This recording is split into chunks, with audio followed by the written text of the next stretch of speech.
እንሳለሙ በእርሱም ደስ ይለን ዘንድ ለዚህ በቃን ያደረግከ ሁሉን የያዘ አምላካችን እግዚአብሔር ሆይ ላንተ ምስጋና ይገባል። ዳግመኛም ክቡር የሚሆን የወንጌልን ቃል በልቦናችን ትጽፍ ዘንድ እንለምናለን ማልዳለን።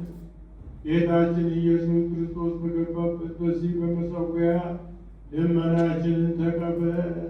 እኛም በወገኖቻችን ላይ ይቅርታህንና ቸርነትህን ላክ።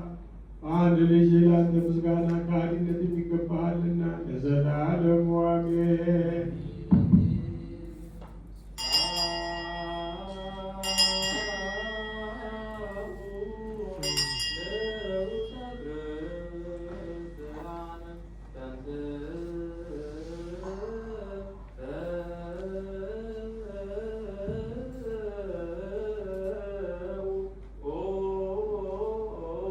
እግዚኦ